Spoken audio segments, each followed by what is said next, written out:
Welcome back to the channel and welcome back to another quick pick prediction video. In this video, I'll be predicting the middleweight bout between Aliaskhab Khizriev versus Daukaus, or Shab or whatever, Aliaskhab Khizriev versus Daukaus. So I'll be predicting this middleweight bout. Yes, but to get to the point, to get to the prediction, to get to the quick pick prediction video, I'll see this one right here. There's a lot of concerning factors about Aliaskhab Khizriev for me. The fact that he's really undersized, he's like 5'9", and then he's fighting Daukaus who's 6'3", so that's like what, a 6 or 7 inch height advantage. Reach is not the biggest advantage. I think Daukaus got like a 1 inch reach, I think like 73 versus 74 or 73 versus 75. So it's not the biggest reach advantage, but height advantage is a very big height advantage. And size wise, Khizriev isn't really the biggest dude. You know, you can see like a guy that's maybe like 5'9", 5'8", 5'10" or whatnot at middleweight.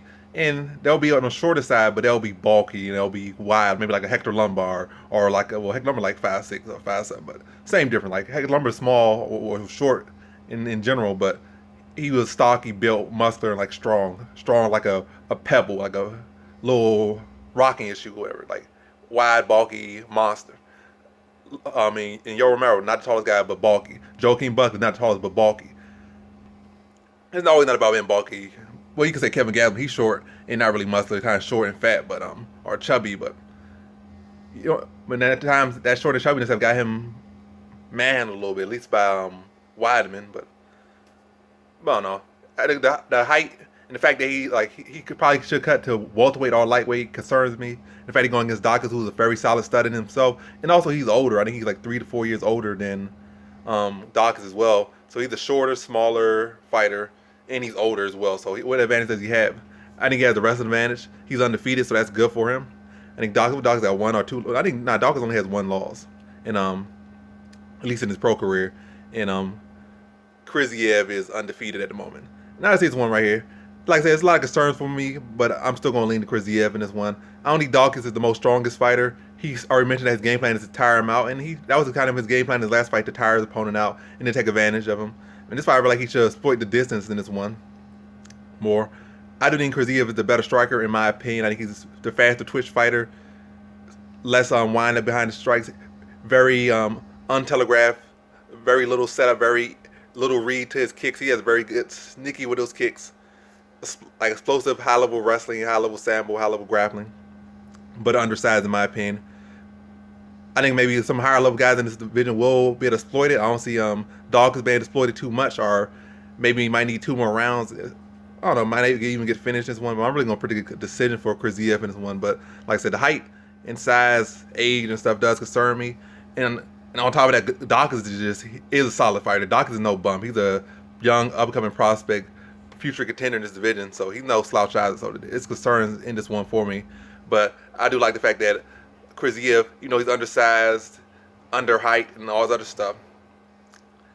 His talent is there, his skills are there, and he's been fighting at this, and he's been competing at this weight class and level for a long time. Not just MMA, but outside of MMA as well, and sambo and other things. So I think he'll be a smaller fighter. He won't necessarily be like a smaller, weaker fighter or less technical fighter where Daukaus can, you know, use his height or use his weight to try to man him. I think the wrestling advantage for Khizriev is going to allow him to, you know, still be strong within those clinches, be able to win those battles and dominate those battles, actually. It really forced Daukaus to try to work for jiu-jitsu off his back. And I think, like I said, it's going to be a competitive fight. It's going to be tough. It's not going to be the prettiest fight. But I do see Khizriev being able to control the grappling as far as the takedown, whether the fight goes to the ground or not, control the clinch, and be able to score takedowns on Daukaus, be the faster paced fighter on the feet, dictate the range and timing, and when they're engaging on the feet, then mix his own takedowns. I feel like Daukaus gonna try to lock him up and try to go for submissions or try to wrestle, but this gets in his head. But Khizriev is gonna reverse it on him, and outside that, Khizriev is gonna be the one initiating. Then on the ground, I see a lot of Daukaus trying to get sweeps and reverse off his back, but Khizriev not having none of that and shutting them down. But I still see him having, you know, a couple close submission attempts, but Khizriev's been able to answer, respond, and react to them and defend those submission attempts.